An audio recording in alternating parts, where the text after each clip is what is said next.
kompaniya deb nomlangan qismida bizni telefon raqamimiz bor va bizga alohida bitta filial ochib berdi. Mana shu orqali biz asosiy bo'limlarimizni ko'rishimiz, ishlab borishimiz mumkin bo'ladi.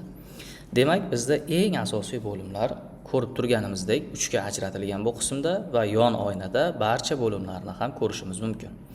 Birinchi o'rinda biz qilishimiz kerak bo'lgan ishdan mahsulotlar qo'shib chiqish bilan boshlanadi. Mahsulot mana bu yoqda mahsulotlar va uni turlari degan nom berilgan. Buni qo'shishni bosadigan bo'lsak, bizda beradi. Masalan, qanaqadir mahsulot qo'shmoqchimiz. Deylik, eng ko'p ishlatiladigan qurilish mahsuloti ijara uchun. Deylik, masalan, lisa. Uni mana tugmani bossak, mana qo'shadi, biriktiradi. Deylik, masalan, shu lisani mana bu yerda yozyapti, mahsulotning nomi bilan narxini kiriting. Deylik, lisani 2 ga 1 o'lchamdagisini biz beryapmiz. Virgul qo'ysak, mana narxini ham kiritib o'rsak bo'ladi. 2000 so'mdan. 1 kunlik ijarasi 2000 so'm.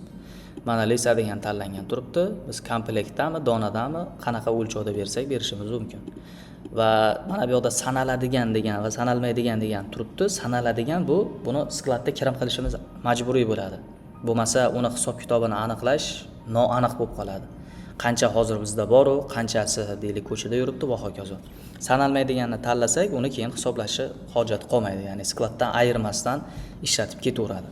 Shunga qarab ajratilgan. Saqlashni bosamiz, mana bizda saqladi va birdaniga yo'naltiryaptiki, omborga kirim qilishdi. 2000 so'mdan beriladigan mana komplektda lisa 2 ga 1 bor, miqdori qancha bor? Birdaniga kiritib ketsak bo'ladi, kirim qilib. Deylik, masalan, boshlanishiga 100 komplekt biz kiritib qo'yaylik, mana kiritish qilib sanasi ham belgilangan. Saqlashni bosamiz, mana omborga kirim yaratildi. Uni tekshirish uchun deylik, mana bu yoqda omborxona degan qismda mana komplekt qancha borligini ko'rsatyapti. Ombordagi jami miqdor va joriy miqdor. Shuni qancha farq qilsa, o'shandan ayrilgani ko'chada yurgan bo'ladi. Mana kirimni ham birdan avtomatik qilib yubordi. Agar qo'shimcha sifatida yana mahsulotlarni kirim qilaman desak, mana shu bo'limda mana mahsulotning nomini qo'shib bo'lganimizdan keyin tanlab, miqdorini kiritib boraversak bo'laveradi. Demak, mahsulot bo'limini tushundik, omborxona bo'limini tushundik. Ana endi mijoz bilan unga ijaraga berishni bajarsak bo'ladi. Birinchi o'rinda mijozni qo'shish degan tugmani bosib biz ishlatamiz. Mijozni qo'shamiz. Bu yerda namuna beryapti. Ism familiyasini qo'shing, virgul qo'yib pasport ma'lumoti, yana virgul qo'yib uni telefon raqamini ko'rsatyapti. Xuddi shunday, masalan, qo'shib ko'ramiz. Mijoz ism familiyasi, deylik, pasport raqami va undan keyin telefon raqamini kiritsak bo'ladi. Agar telefon raqami vaqtinchalik yo'q yoki pasport vaqtinchalik yo'q bo'lsa ham raqamlari uni bo'sh qoldirsak ham qo'shib qo'yaveradi. Pasport rasmi yuklab qo'yish uchun yoki qanaqadir ishonchli bir hujjat yuklash uchun mana shu tugmani bosib hujjat deylik, masalan, yuklab qo'yishimiz mumkin bo'ladi. Xo'p, saqlashni bossak bo'ldi. Mana shu mijozni bizga yaratib, unga mana ijara berish mumkin deb chiqaryapti. Tepada hamma ma'lumoti mana chiqdi, telefon raqam, pasportlari va holatlari. Demak, bunga savdo yaratamiz. Tasavvur qilaylik, bitta mijoz keldi mana, olib ketyapti. Mana shu sanada qachondan boshlab beraveryapmiz? Masalan, 9:00 18 deylik iyuldan boshlab beryapmiz. Sanani tanlaymiz, saqlash bitta bosamiz. Mana savdoni u uchun bitta bet ochdi, sodda qilib aytganda.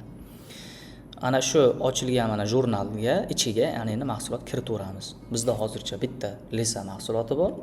Uni beramiz. Mana skladda bor raqamini chiqaryapti. Agar 101 deb undan tashqari raqamlarni ko'proq berib yorsak, uni qo'shmaydi.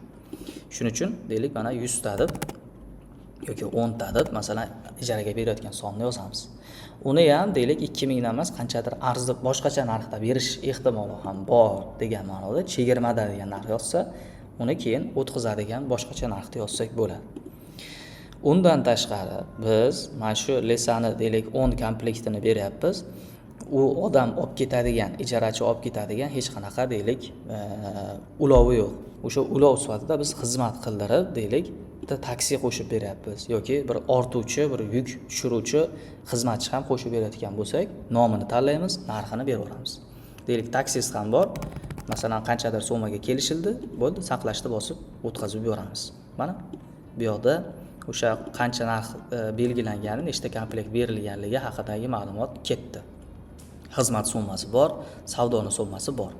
Orqaga bitta qaytadigan bo'lsak, mana o'sha mijozni to'liq chiqib turibdi ma'lumoti. Boshqa mijozni qo'shisham xuddi shunday tartibda ketaveradi. Ana endi holatni ular mijozlarni holati ikkiga bo'linganligini tushunsak, deylik bizda agar mijoz to'langan lekin ishlatmayapti desa, bu degani mijozda puldan ham qarzi yo'q, mahsulotdan ham qarzi yo'q. Eng asosiy ideal status mana shunaqa. Tepasi yashil, pasti qizil bo'lishi kerak. Ya'ni pulini to'lab ketgan, hech qanaqa qarzi mahsulotdan yo'q, ya'ni hech qanaqa olib ketayotgan ishlatib turgan ijarasi yo'q degan. Ikkinchisi, ikki taraf ham yashil bo'lsa, mijozda puldan qarzi yo'q, lekin mahsulotdan qarzi bor. Masalan, oldindan qanchadir pul to'lab qo'ygan bo'lishi mumkin. 10 kunga olib ketaman, mana 10 kunlik deylik zalog yoki umumiy mana pulni itogovsini berishi mumkin. Ana shunaqa holatdagi mijozlar mana shu rangda turadi. Ikki tarafi ham qizil, ya'ni qarzi bor, ishlatmayapti. Ya'ni mijozda puldan qarzi bor, lekin mahsulotdan qarzi yo'q. Mahsulotni ishlatayotgani yo'q, lekin aka 2 kun, 3 kun, 10 kunda olib kelib beraman degan puldan qarzi turibdi. Va oxirgisi qarzdor ishlatyapti. Ya'ni mijozda puldan ham qarzi bor, mahsulotdan ham qarzi bor. Olib ketgan ham qanchasidirini, yana qanchasidan tashlab ketgan va pulini ham qanchasidan hali bermagan. Ana shunaqa ko'rinishda ishlatsak bo'ladi. Mana endi shu mijoz deylik, masalan, birdaniga qaytarib olib kelyapti mana shu tovarni. Uni xohlasak, mana olib ketganini 10 ta bo'ladimi, 15 ta bo'ladimi, yarmini qaytarish mumkin yoki hammasini qaytarish mumkin. Keling, hisoblashga oson bo'lishi uchun hammasini qaytar deb hisoblaylik. Hozircha qana qarzdorlik kuni 0 turibdi. Kun oshib boravergan sari o'zi avtomatik tarzda mana shu yoqda 1, 2, 3, 4 deb ko'payib boraveradi. Uni mana bu yoqda chek apparatni belgisi orqali chek chiqarib berib, unga tashlab bersak ham bo'ladi.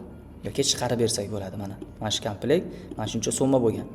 Uni keyin bemalol chekni olib, ishchilarga ko'rsatib, yukini olib ketaversa bo'ladi. Mana chek raqami mana sanalargacha turadi. Ana endi mana shu savdoni biz xohlasak yopishimiz mumkin. Mana savdoni yopish degan tugmani bossak, shu kunga olib ketgan deylik ijarasini, qarzini yopadi. Tugmani bossak, bizda mana bu yoqda ko'rinadi. Necha kunga olib qolyapsiz? Masalan, avtomatik endi bu yoqda 0 turibdi, lekin biz deylik, masalan, 1 kunga birdan olib qolyapmiz mana shuni. Soat 10:00 da qaytib kelyapti shu odam va 20 ming so'mlik so'mma hisoblanyapti. To'lanini bossak bo'ldi, shu to'langanga o'tadi mana shu savdosi. Bo'ldi mana. Yopilgan degan tugma chiqib turibdi bu yoqda. Mana shu ko'rinishda biz bilishimiz mumkin. Mana to'lovlar qismi, to'lagan summasi mana shu ko'rinishda saqlanib turadi.